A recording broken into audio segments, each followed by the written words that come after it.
Hello lovely people, today I just wanted to quickly run through my TBR for MythTake Reads Pass or Pantheon Readathon.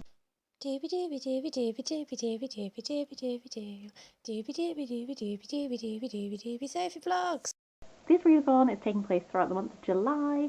I've taken part in a couple of MythTake Reads readathons before, and I've always had like a really fun time, so when I saw they were doing another one, I was very excited. The idea behind it is you can either go down a Pantheon route, whereby you use all the prompts from different pantheons of gods, or you go down the path route where you pick a particular thematic path. I've decided to go for the path of the underworld. I'm really excited. I'm just going to dive in with the prompts. So the first prompt is Hades, which is to read the first book in a series. I'm going for The 100,000 Kingdoms by N.K. Jemisin, which is book one of the Inheritance trilogy. I really loved N.K. Jemisin's Broken Earth trilogy. It is probably one of my favourite book series of all time. I really need to reread.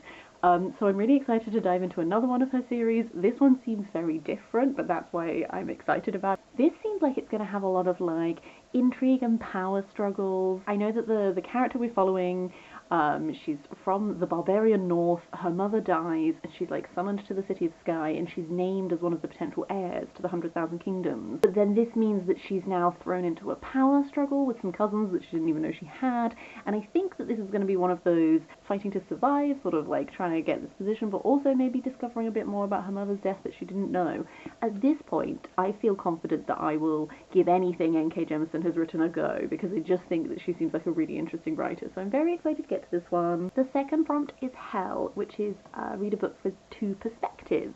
I'm going to read a book on my Kindle. I'm going to read Clap When You Land by Elizabeth Acevado. Elizabeth Acevado is another author who I have read one other book by and I'm highly intrigued by. I'm also really intrigued by this book because I've been really enjoying reading novels in verse lately, and I know that this one is. I know that this follows two girls, one lives in the Dominican Republic, one lives in New York. They don't know that they have the same father until he dies in this plane accident, and then the two families find out about each other. And so I think that this is going to be dealing with both like the emotions of like loss, but then also like those difficult emotions that come up when you discover this new information. And I'm also interested to see how their relationship with each other will be. I'm presuming they're going to meet, and that's going to be something to navigate.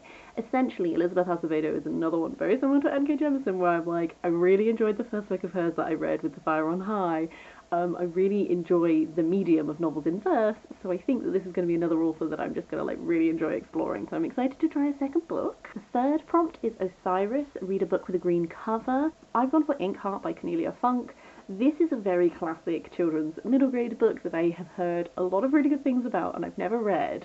I did pick it up because I love KJ Mountford. He's one of my favourite cover illustrators, and so this whole like beautiful green cover arrangement I adore. I'm really hoping I like this because the covers of the other two that he did are also beautiful, so I would love this to be like a new children's middle grade series that I really love. All I really know about it is that our main character's mother has passed away, and her father used to tell her stories, but he doesn't really tell her stories anymore. And then it kind of comes about that like when he reads stories, they come to life, so the characters from the stories come into our world, and shenanigans ensue. I'm fairly sure I did watch the film adaptation of this, but I really don't remember it. I'm really excited to give this a go. The fourth prompt is Izanami, which is read a book on an island. I'm going for another book on my Kindle. I'm going to read The Island of Dr Moreau by H.G. Wells. This is one of those books that I like know about because it's a bit of like a classic in like sort of the sci-fi world. I've only ever dipped into H.G. Wells and I've never really loved his work, but I'm also interested in this because I read The Strange Case of the Alchemist's Daughter by Theodora Goss, which is following like the daughters of like gothic monsters, and one of the girls was Catherine Moreau. And reading that book, whilst I had some niggles with a little bit of the pacing and stuff of that book, I did really enjoy this like conscious engaging with like these gothic horror staple kind of things. So it made me want to read the originals of a lot of the books that I hadn't read that were related to that book.